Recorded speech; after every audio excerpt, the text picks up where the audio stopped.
তোমার সাহস তো কম নয় ফকির। তুমি যে থালা পেতে ভিক মাগো সেই থালাই ছুঁড়ে ফেলো।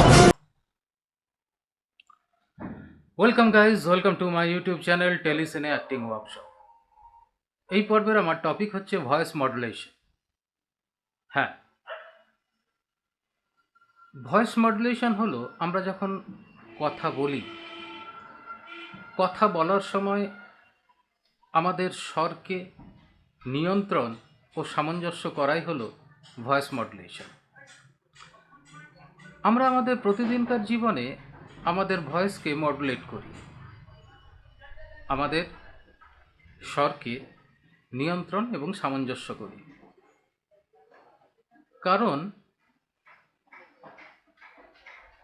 আমরা যার উদ্দেশ্যে বা যাদের উদ্দেশ্যে যখন কোনো কথা বলি তখন তো একটা তার বার্তা পৌঁছাতে চাই।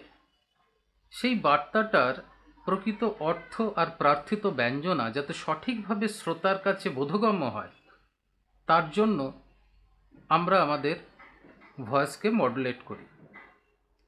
মানে আমাদের গলার স্বরের যে সুর অর্থাৎ পিচ ও টোনকে আমরা সুনিয়ন্ত্রিতভাবে টিউন করি, সামঞ্জস্য বিধান করি। তার ফলে আমরা এক্স্যাক্ট যে কথাটা শ্রোতাকে বা শ্রোতাদেরকে বোঝাতে চাই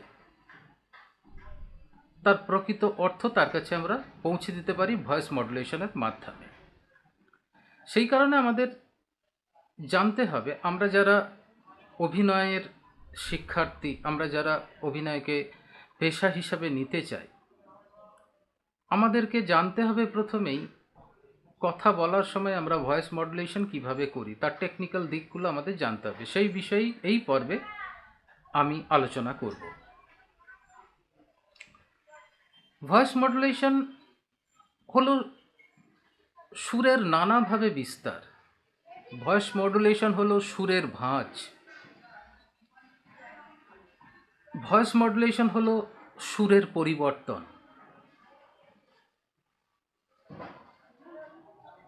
আমরা আমাদের ভয়েস বা কণ্ঠস্বর নিয়ন্ত্রণ বা সামঞ্জস্য করি যখন আমরা জোরে বা নরমভাবে, যখন আমরা দ্রুত বা ধীরভাবে, যখন আমরা কর্কশভাবে অথবা নমনীয়তার সাথে কথা বলি, তখন আমাদের ভয়েস মডুলেট হয়।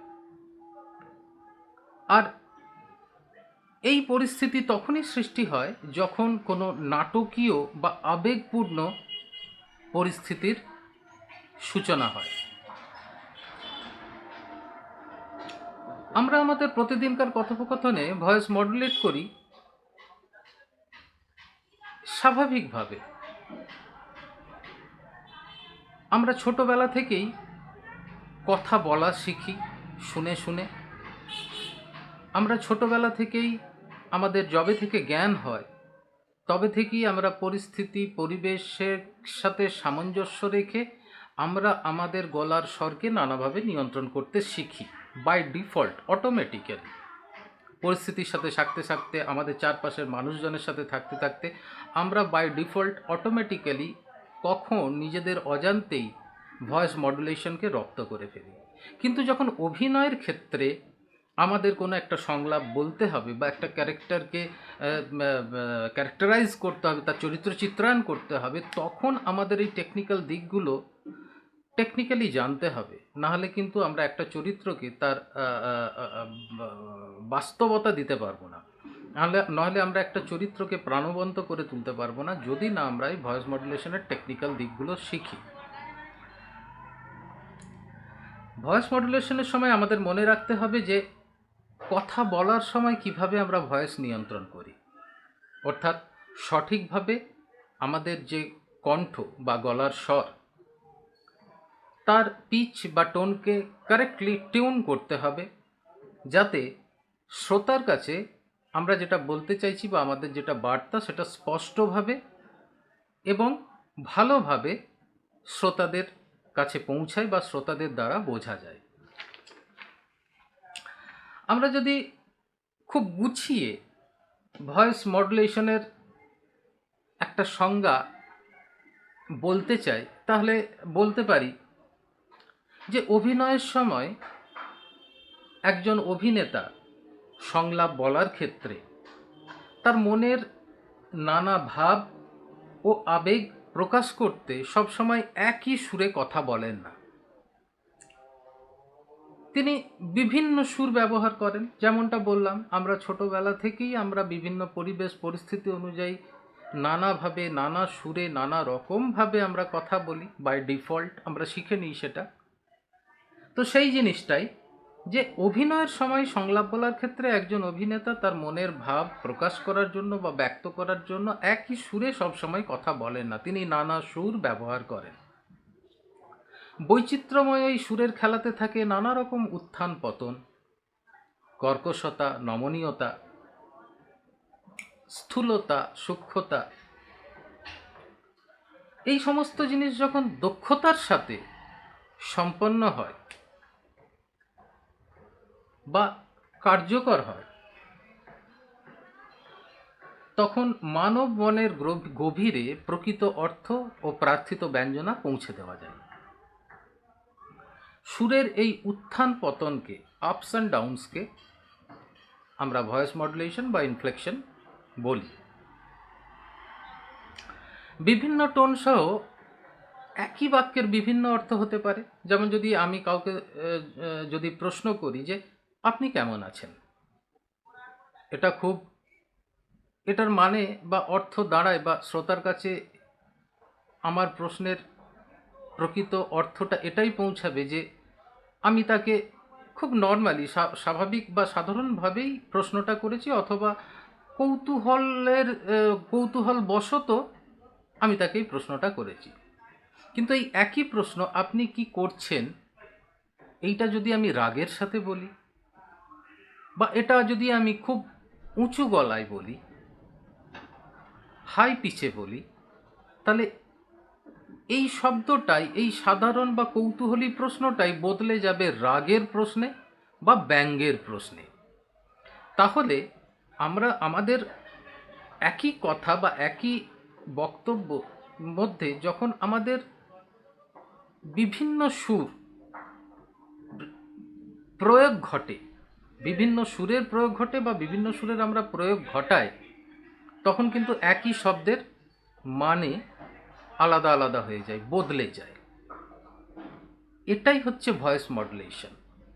মানে আমি যাকে কথাটা বলছি তার উদ্দেশ্যে এক্স্যাক্টলি আমি কি বলতে চাইছি সেই বিষয়টাকে ব্যক্ত করার জন্য আমাদের সঠিক সুরটাই প্রয়োগ করতে হবে সেই শব্দে।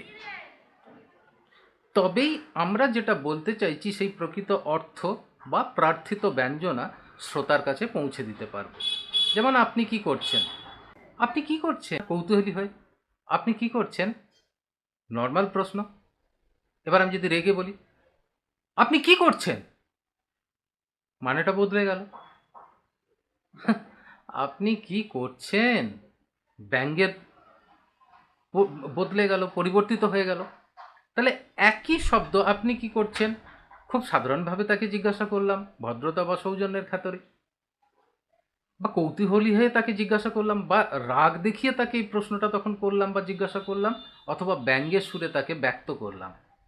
তার মানে একটাই শব্দের মধ্যে যখন বিভিন্ন সুরের প্রয়োগ ঘটছে, তখন তার অর্থও বিভিন্ন হয়ে যাচ্ছে, তার অর্থের মানেটা বদলে যাচ্ছে। এটাই হচ্ছে ভয়েস মডুলেশন। অর্থাৎ কথা বলার সময় আমাদের যেটা বলতে চাইছি বা আমার মনের যে কথাটা আমি ব্যক্ত করতে চাইছি, তার জন্য প্রকৃত সুর, টোন, অর্থাৎ টোন এবং পিচকে আমাদের যথাযথভাবে প্রয়োগ করতে হবে। অভিনয়ের সময় সংলাপ বলার ক্ষেত্রেও আমাদের চিত্রনাট্য পড়ে বুঝতে হবে যে চিত্রনাট্যে পরিস্থিতি কি আছে, সিচুয়েশনটা কি আছে, অ্যাটমসফিয়ার কি আছে সেই ক্যারেক্টারের, এবং চরিত্রটা কি, এবং যাকে সে প্রশ্ন করছে কোন পরিস্থিতিতে দাঁড়িয়ে সেই সময়ে সে ওই প্রশ্নটা করছে বা ওই সংলাপটা বলছে, সেই সংলাপের মধ্যে ওই পরিস্থিতির এবং সিচুয়েশন এবং ক্যারেক্টারকে মাথায় রেখে আমাদের সেই সংলাপের মধ্যে প্রকৃত পিচ এবং টোনকে টিউন করতে হবে। তখনই আমরা চিত্রনাট্য অনুযায়ী চরিত্রটির সংলাপকে প্রকৃত এবং যথার্থভাবে আমরা ডেলিভার করতে পারবো, আমরা বলতে পারবো এবং চরিত্রটিকে আমরা তখন ফুটিয়ে তুলতে পারবো সেই পরিস্থিতিতে, সেই সময়ে চিত্রনাট্যে বর্ণিত পরিবেশ এবং পরিস্থিতি অনুযায়ী। সেই জন্য আমাদের টেকনিক্যালি শিখতে হবে ভয়েস মডুলেশন কিভাবে হয়, পিচ কি, টোন কি, সেগুলোর যথাযথ বা যথার্থ প্রয়োগ আমরা কিভাবে ঘটাবো, এগুলোই আমাদের অভিনয়ের শিক্ষার্থীদের শিখতে হবে, জানতে হবে, রপ্ত করতে হবে এবং তার জন্য আমাদের প্রচুর প্রচুর প্রচুর পরিমাণে অনুশীলন করতে হবে।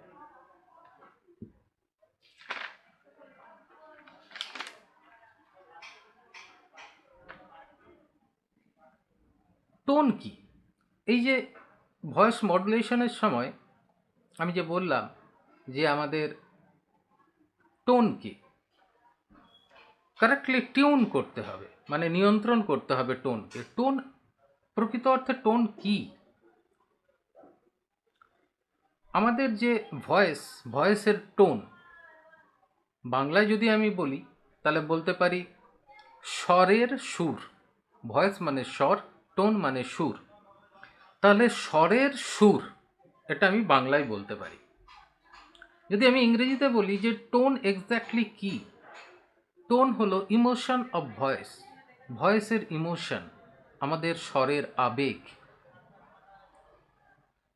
টোন হচ্ছে quality of a sound, quality of a sound, nature of a sound অথবা নেচার অফ এ ভয়েস। আমাদের ভয়েসের নেচার বা ক্যারেক্টারই হলো টোন, স্বরের সুর। আমরা বলি না এই ও কোন টোনে কথা বললো রে, আমরা বলি না ও কোন সুরে কথা বলছে, একটু ভালো করে বোঝতো বিষয়টা।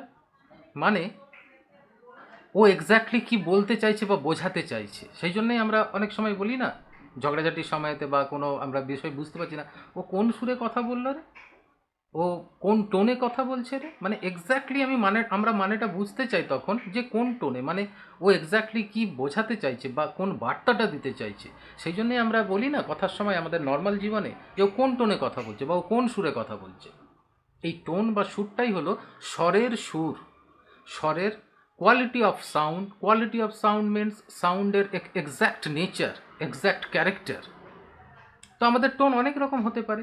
আমাদের টোন হতে পারে চেয়ারফুল, আমাদের টোন হতে পারে ড্রাই, আমাদের টোন হতে পারে অ্যাসার্টিভ, আমাদের টোন হতে পারে খুব পজিটিভ হিউমারাস, আমাদের টোন হতে পারে নস্টালজিক, আমাদের টোন হতে পারে ইন্সপায়ারিং, আমাদের টোন পিসফুল হতে পারে, অ্যারোগেন্ট হতে পারে, নানা রকম, ইন্সপিরেশনাল হতে পারে, হিউমারাস হতে পারে, রিগ্রেটফুল হতে পারে। তো আমাদের টোন নানা রকম হতে পারে।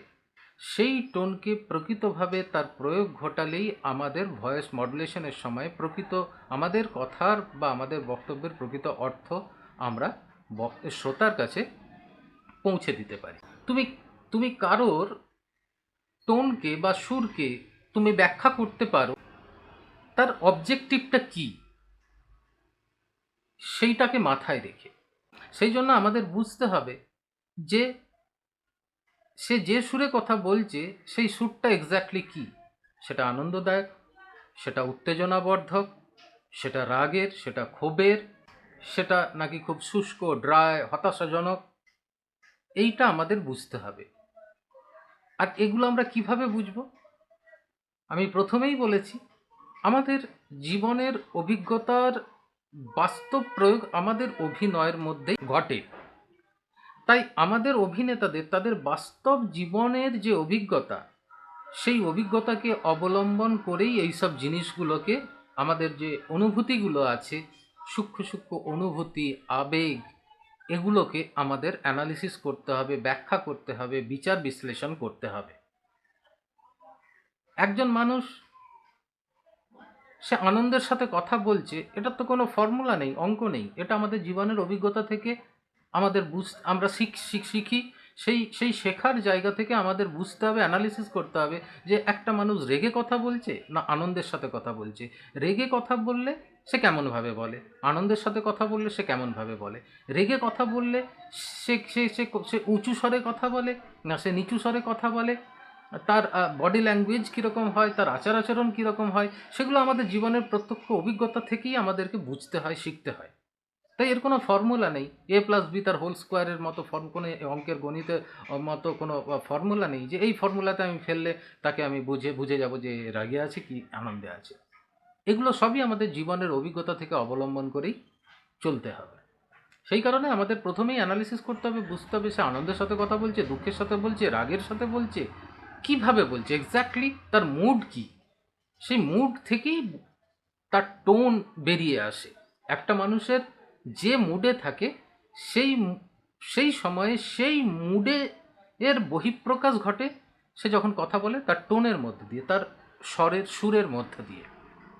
তাই আমাদের প্রথমেই বুঝতে হবে এক্স্যাক্টলি সে কোন টোনে কথা বলছে, তার মুড কি, তার টোন কি, তার গলার সুর কি, সেটা আমাদের বুঝতে হবে। সেটা আমাদের বুঝতে হবে ছোটোবেলা থেকে আমরা আমাদের যে অভিজ্ঞতাটা অর্জন করি সেই অভিজ্ঞতার বেসিসে আমাদের এই অ্যানালিসিসটা করতে হবে যে একটা মানুষ কোন টোনে কথা বলছে, তার মুড এক্স্যাক্টলি কী, তার টোন এক্স্যাক্টলি কী। এই সমস্ত টোন আমাদের মধ্যে আমাদের জীবনের অভিজ্ঞতা থেকে আমরা বুঝতে পারি যে এই এত ধরনের টোন আছে মানুষের। আজকের টপিক ভয়েস মডুলেশন। আশা করলাম কিছুটা আমি হয়তো ভয়েস মডুলেশন কি তার একটা আন্দাজ দিতে পারলাম, তার একটা ব্যাখ্যা হয়তো ছোট আকারেই, সীমিত আকারেই হয়তো আমি বোঝাতে পারলাম।